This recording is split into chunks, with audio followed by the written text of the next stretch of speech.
The promotion of safety on a railroad is a community affair.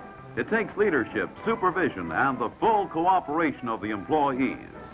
No one wants to meet with an accident, but each year many employees are the victims of avoidable accidents.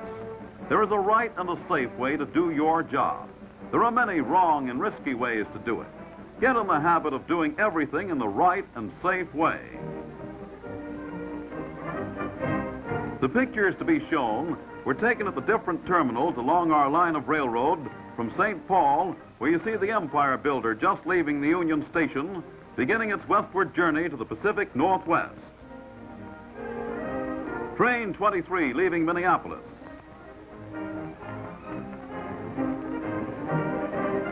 Butte. Whitefish Yard. Hilliard Depot. King Street Station, Seattle. Klamath Falls Office and Depot Building, and various other terminals. We will first discuss train service accidents. These account for 6 out of each 10 employee fatalities. We will point out some of the more serious of unsafe practices that are too often indulged in. Also, the right and safe way of doing the same job. There goes the noon whistle. What happens as the men leave the shop? Some cross the tracks at various places to take the shortest route to their favorite lunch counter. The most prevalent cause of fatalities to employees is being struck and run over. 1 out of each 2 employees involved in this kind of accident is killed. They were trying to save a few seconds. For what? It doesn't make sense, does it? The employees returning to work, no longer in a hurry, are using the crosswalk, the prescribed and safe route.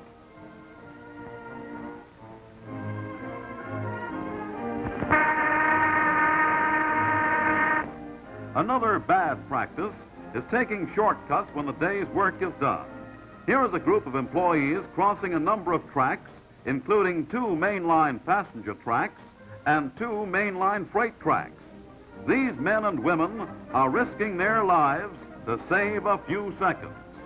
When you do this sort of thing, you not only violate the company's rules, but you forget your moral obligation to yourself to keep alive and free from injury. Mr. Carman, always look in both directions to make sure there are no cars or engines coming your way before stepping on or fouling adjoining tracks. You, young man, are surely carrying signals for the ambulance. Never walk on a track if it can be avoided.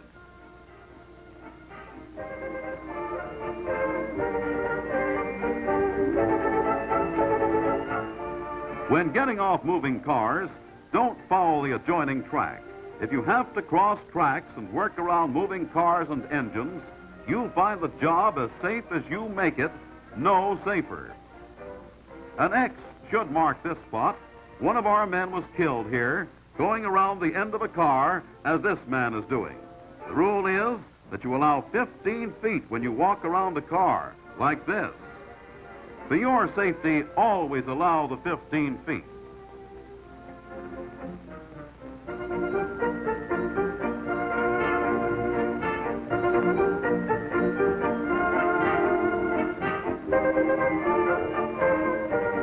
There are several ways to do a job, but there is only one right and safe way.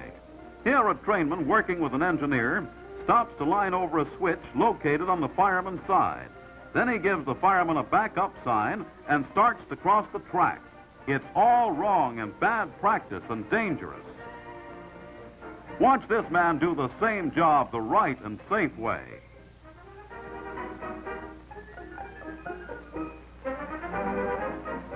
After he lines over the switch, he does not give a signal until he is back on the engineer's side. That's good railroading. Don't step on the rail. That's dangerous. Sometimes you'll see a man on the opposite side of the track from the switch stand wait until the movement is well underway, then hurry across the track directly in front of the engine to get to the switch. What would have happened if he'd slipped?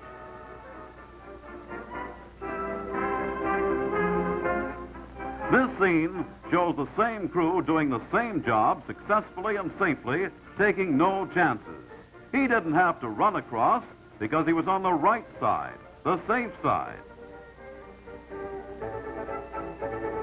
Here's another thing. Don't cross tracks in front of moving cars. This man was trying to get to the switch and didn't make it. What a chance for injury. If you work in a railroad yard, always look both ways before stepping on or fouling a track. The cars can't look out for you. Make your slogan, look both ways and live. Take the trespassing problem. We realize the attraction that railroads have for boys. 3 boys sauntering up the track with no thought of being in danger. In round numbers, there are 2,000 trespassers killed annually on American railroads. Contrary to very common opinion, only a very small percentage of those 2,000 are either hobos or tramps. 6 out of each 10 killed are citizens of the community in which the accident occurs. All of us should take every opportunity to warn trespassers of the risks they run. If they were members of our families, we would take definite action promptly. If adults set a bad example, what can we expect from children? A block away is the overpass the company built for pedestrians. Why isn't it used? Coupling up air hose can be done safely. Carmen are protected by blue signals. Trainmen and yardmen normally do not have this protection. They must be alert. Here is a young man trying to couple up the air hose with his knee resting on the rail.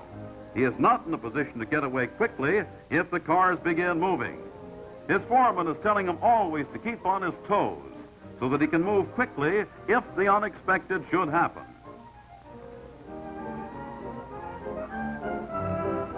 Employees working on repair tracks are protected by the blue board as well as by having switches locked with a private lock. An engineer sounds the whistle to come in on the repair track. The foreman gets his men out from under the cars. He removes the blue board, then he unlocks the switch. This is the right and safe way.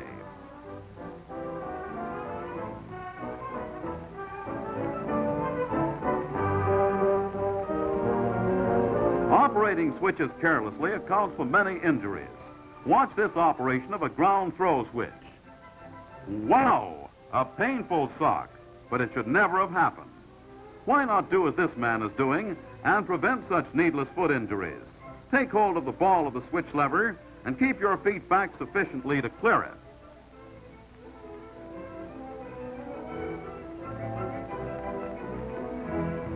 This is a Ramapo switch stand. On mainline switches, they are equipped with a lock. On inside switches, they are equipped with a hook. After using, if equipped with a hook, see that the hook is put in place.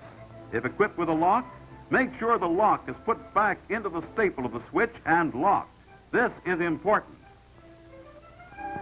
And always take time to see that the switch point fits tightly against the stock rail. Getting on and off cars and engines improperly is one of the most prevalent causes of injuries. When stepping off the leading footboard of a moving engine, always swing off the end, clear of the footboard and pilot beam, as this man is doing. Too often we see employees stepping off directly in front of the engine on the end of the ties. This is wrong. Too frequently they are caught by the footboard when the engine drifts upon them. Again, you see the right and safe way to perform this act. Swing off the end, clear of the footboard and pilot beam. Play safe.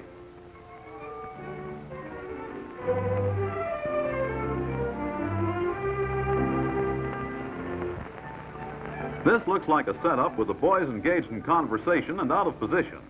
The foreman doesn't realize that he's at the yard office until the last moment and drops off between the rails.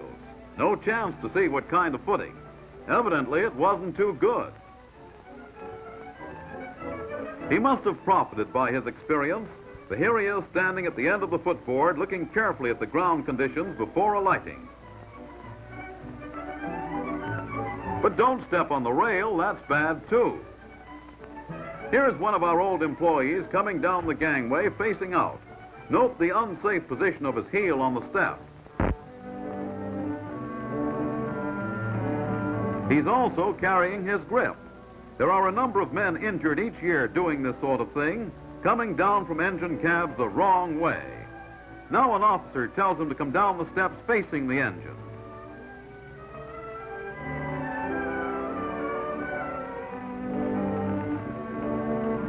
His foot rests securely on the step when he comes down the right way.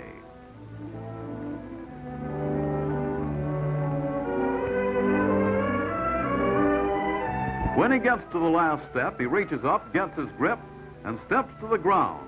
You can see how much safer this is. Employees dismounting from cars or engines should always take time to look over the ground conditions where they are going to alight. The management desires to keep the property in good physical condition. There are bound to be times, as in this case, when there are obstructions that might cause a fall or a sprained ankle. Boarding trains carrying handbags which do not permit the free use of both hands is unsafe. Arrangements can and should be made to get handbags on the train before starting. These trainmen should have spread out so that both of them could board the rear end of the caboose.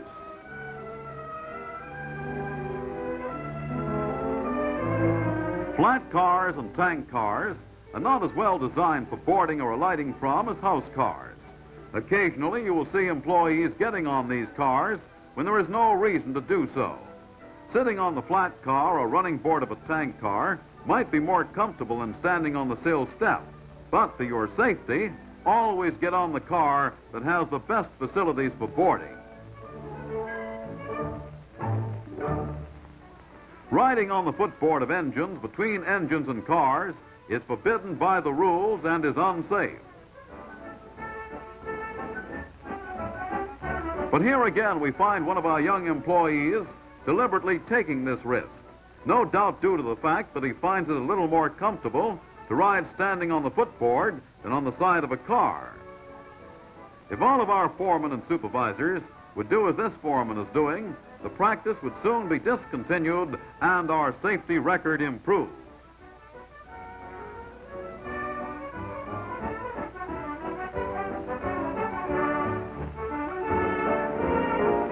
This fireman has opened up the manhole cover of the engine tender before pulling the spout around. Wrong. When using the hook to pull the standpipe around, he stands directly facing the standpipe, placing himself in a position to become overbalanced and fall. Wrong. Falling accidents account for more than 1/4 of our casualties.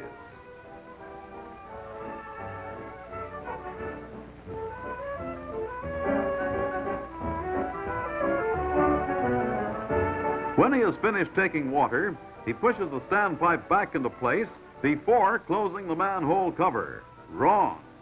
Again, he stands directly facing the standpipe while pushing it into place. Wrong. The law of gravity needs no courts to enforce it. Here's the right and safe way to perform this job. When placing the hook over the standpipe, he stands sideways, putting his left foot on the railing to brace himself. There is no likelihood of his becoming overbalanced. After pulling the standpipe over the tender, he opens the manhole cover.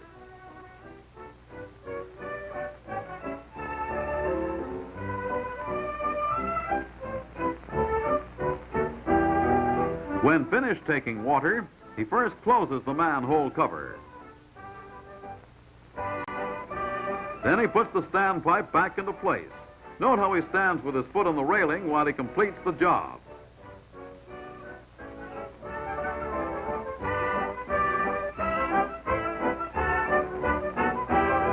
In keeping with a long-established custom, the engineer is climbing out through the cab window with his oil can in one hand, using the narrow ledge, which is for emergency use only, to reach the running board. This has proven a dangerous practice and has caused serious injuries. It has been forbidden for years. Here an officer stops the engineer and directs him to do the job in the right way. There are good, safe facilities for getting down from the engine the correct way, as well as good steps and handholds on the front end of the engine for getting up onto the running board. Why not do the job the safe way?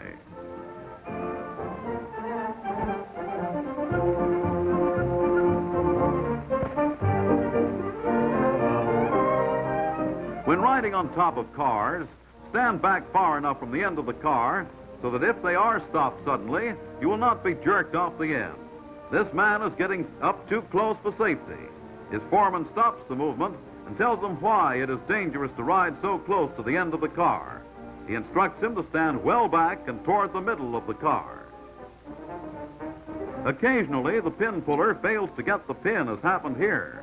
But this man was prepared, and it was a good thing that he was. Falling accidents while operating handbrakes are occurring too frequently, largely due to the employee's failure to perform their work the safe way. We are going to discuss the different types of handbrakes that are universally used. The old-style horizontal wheel brake operated from the deck of the car, the platform brake with a horizontal wheel, and the power handbrake with vertical wheel operated from the brake platform. But let's start from the ground and work up. Going up, turn your foot partly sideways for secure footing, keeping a firm hand grip on each ladder rung. First, we observe him setting a deck brake, pushing on the brake club, but he is too near the center of the end of the car. If the brake chain or brake club should give way or slip, he would be headed for the ground. If you want to push on the club, then place yourself in this position. If the unexpected should happen, you won't fall off the car and be injured. Next, we have the platform brake with horizontal wheel. The way it's being set is wrong.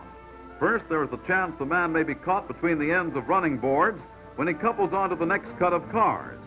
Second, if brake chain should give way or the brake club slip, he would be bound to fall. If you want to push on the club, get on the other side of the wheel. Should the unexpected happen, you would fall onto the car and not from it. If you want to pull on the club, then place yourself in this position.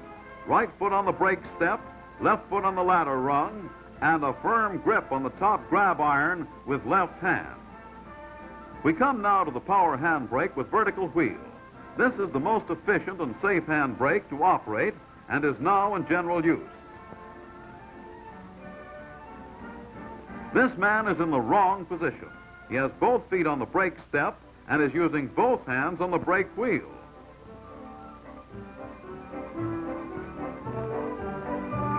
This one is doing all right in setting the brake, but when he wants to release it, he lets loose of the grab iron with his left hand. Watch. All wrong. These brakes are so designed that you can obtain all the braking pressure desired by the use of one hand on the brake wheel. Never use a brake club in a power handbrake. Never let loose of the top grab iron with your left hand to release the brake or to use on the brake wheel to set it tighter. This brake is known as the one-man, one-hand operated brake. This employee is in the correct position for setting a power handbrake and is releasing it in the proper manner.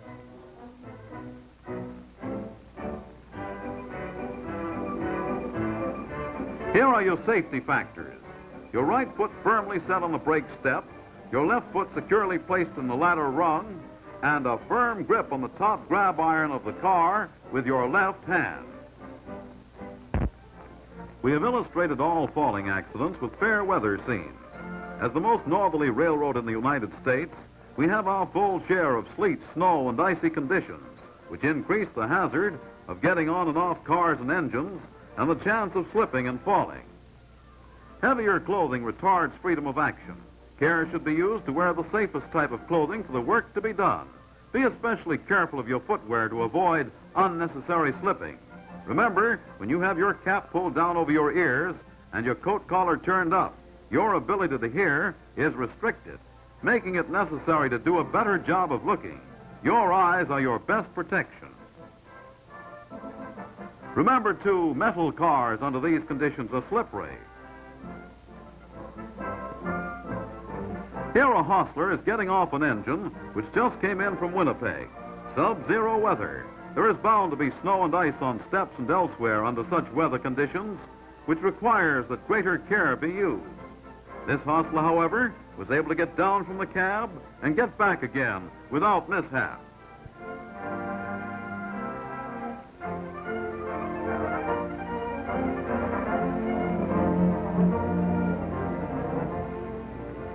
We even experience slippery conditions during the summer months due to rains. Again, these conditions necessitate men wearing clothing suitable for the occasion. Accidents due to slipping and falling and getting on and off cars and engines can best be prevented by the individuals involved. We should all consider our ability and be mindful of our limitations. As we grow older, we become less active, especially in getting on and off cars and engines. Always consider ground conditions. Is it daylight or dark? How are we dressed? Are we wearing only safe clothing? If you are required to get on and off cars, knee-length coats are preferable. They give you freer knee action. Is the speed too great for safety? Or does our physical condition require slower speed? If so, play safe. Think first. Our management has eliminated literally thousands of restricted clearances in the past few years and intends to do so wherever it's possible. Employees should remember these are hazards common to every railroad. They were all here when we came and asked for the job, none having been built in recent years. We must familiarize ourselves with their location, as we agreed to do when we signed the application for employment, and use the care necessary to avoid injury.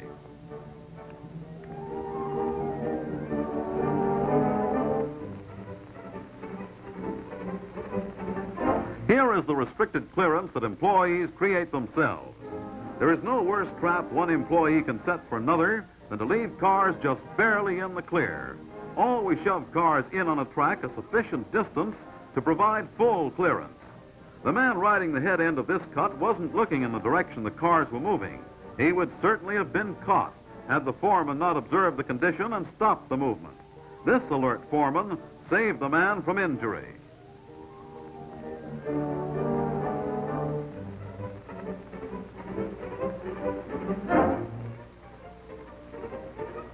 Needless injuries in coupling and uncoupling cars are still occurring. This employee is riding the leading footboard, coupling onto a car of rails that have shifted. In trying to adjust the coupler with his foot, he could have been injured.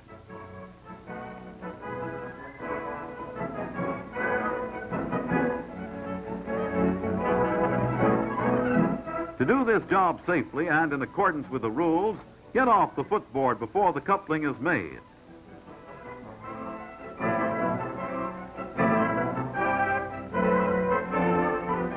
Stepping in between cars to open or adjust knuckles as they are about to couple is dangerous, as those in the business know. This man is warned to stop the cars while they are at least 10 feet apart, if it's necessary to go in between them for this purpose. He then can adjust the knuckles safely.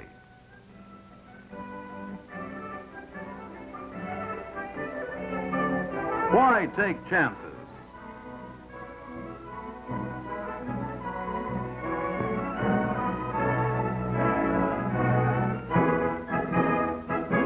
Let's take a look at the end construction of our new streamlined cars.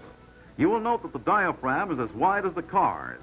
To have any part of your body in between these cars when coupling is being made would certainly be tragic, if not fatal. If you are in the habit of stepping in between cars while they are being coupled, stop it now before it's too late.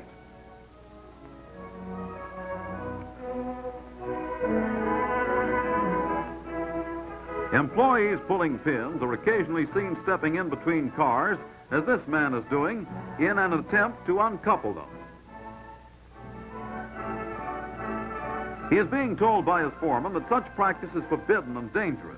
If for any reason you can't get the pin in the car with the pin lifter on your side, stop the movement, cross over, and use the pin lifter on the other car.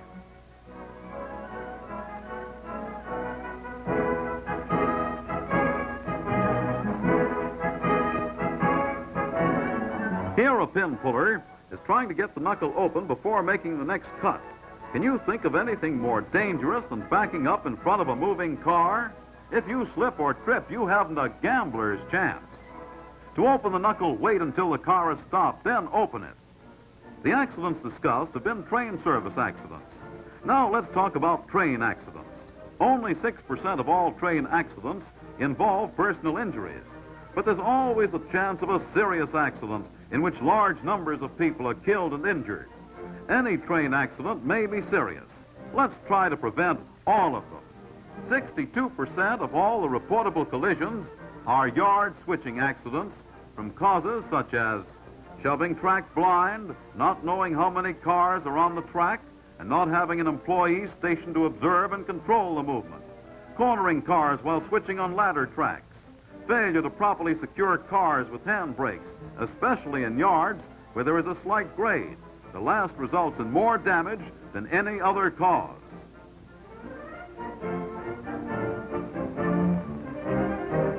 A yard master is pointing out two derailed cars at the end of the runaway track to a student switchman. In making up a train, the men didn't have enough hand brakes on the cars, and when they shoved the track, a cut of 25 cars just simply kept on going. Luckily, no one was injured, but enough damage was done, and it caused a lot of delay. The same man is now instructed to ride this cut of cars down to hole 25 and tie them down with 8 good hand brakes, and is again warned always to be sure he has a sufficient number of hand brakes on the cars to hold them.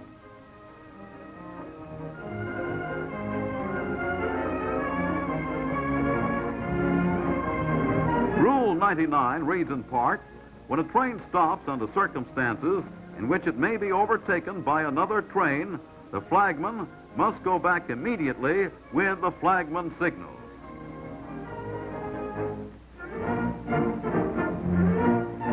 Our record regarding rear-end collisions due to failure properly to protect the rear of a train is good. Let's keep it that way by doing a bang-up job of flagging whenever the rules require it. This is one time when nothing short of 100% performance is good enough.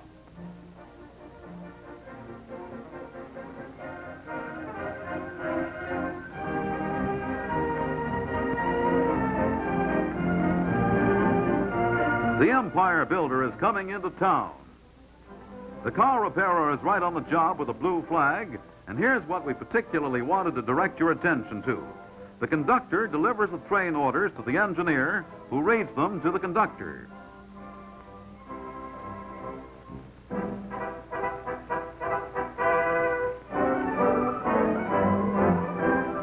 They compare time. Correct time and a uniform understanding of the orders by the conductor and engineer is certainly a good start for a safe trip. The other members of the crew, the firemen and brakemen, must also make time comparisons with each other, read all train orders, and keep in mind their requirements. Some very serious accidents have occurred due to exceeding the maximum allowable speed.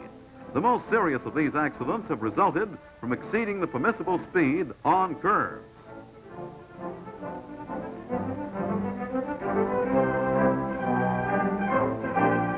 Trainmen, especially engine men, must be alert to the need of complying with all speed restrictions, regardless as to whether they are provided by speed control signs, train orders, special instructions, bulletins, flags, or signal indications. Here is a 35-mile speed restriction sign placed because of an 8-degree curve. The important thing for engine men to understand is that excessive speed is considerably more hazardous on sharp 8 to 10-degree curves than it is on flatter curves, such as 2 or 3 degrees. Observe all speed restrictions. If there is to be any variation, have it on the safe side and never exceed the maximum allowable speed.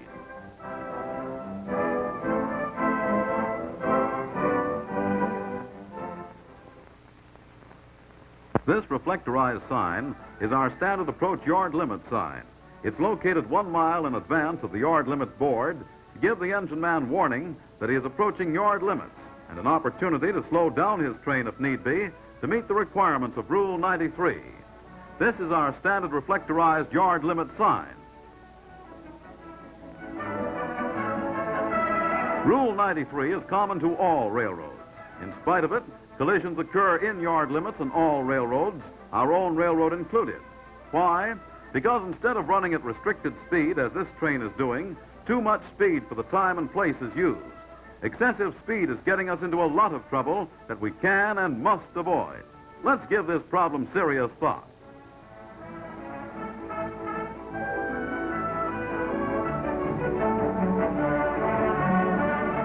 Here's a group of men who have been promoted to engineers. An officer is discussing the accidents we are having due to disregard of automatic block signal indications. Their attention is directed to a stop and proceed signal, and he states that no engineer would disregard the indication of this stop signal if he could get his train stopped. He says, "Come back to the next signal, and I'll explain why the engineer is not always able to comply with the stop and proceed signal." This is an approach signal, indicating proceed prepared to stop at next signal. Trains exceeding medium speed must at once reduce to that speed. Here is where the trouble starts. If you respect the requirements of this signal and control the speed of your train accordingly, you will always be able to stop at the stop signal.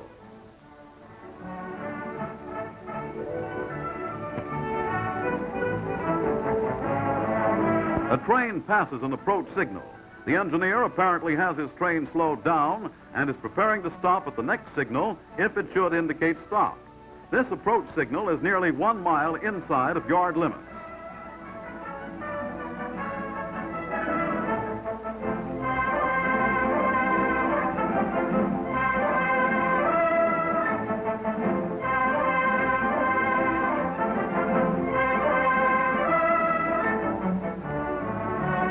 Another train passes the same signal showing approach indication, but this engineer doesn't seem to have paid any attention to its requirements.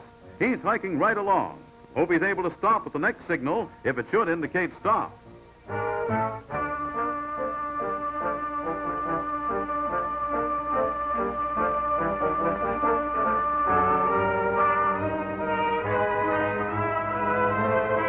Here's your setup. He's trying to stop, but he'll never make it.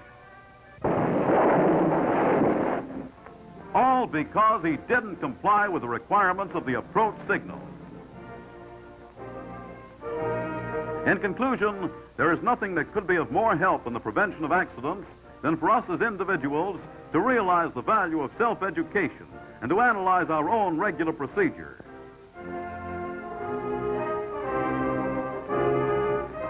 In crossing tracks, always use the prescribed and safe route. Always keep a clearance of at least 15 feet when passing around end of standing car. Always look in both directions before stepping upon or fouling a track. Never walk on a track when it can be avoided. Never go between moving cars for any purpose. When riding on top of cars, select a safe place to stand, keeping in mind the possibility of slack action. When operating hand brakes, always perform the work in the safe manner.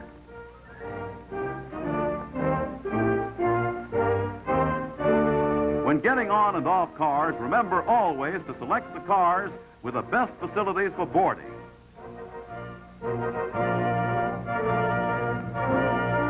Learn the location of all restricted clearances and guard against injury when working about them.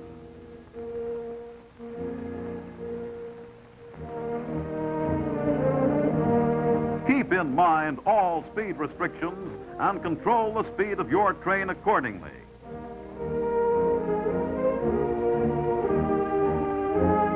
Always protect your train as required by Rule 99. Remember to comply with Rule 93 when passing through yard limits. Always observe block signal indications, remembering that it is just as essential to comply with the requirements of the approach signal as the stop signal. There is no point in taking unnecessary risks. It gets us all into a lot of trouble. Let's all do our part to make this a safer and better place to work. Know your rules and observe them. Keep in mind that safety is of the first importance in the discharge of duty.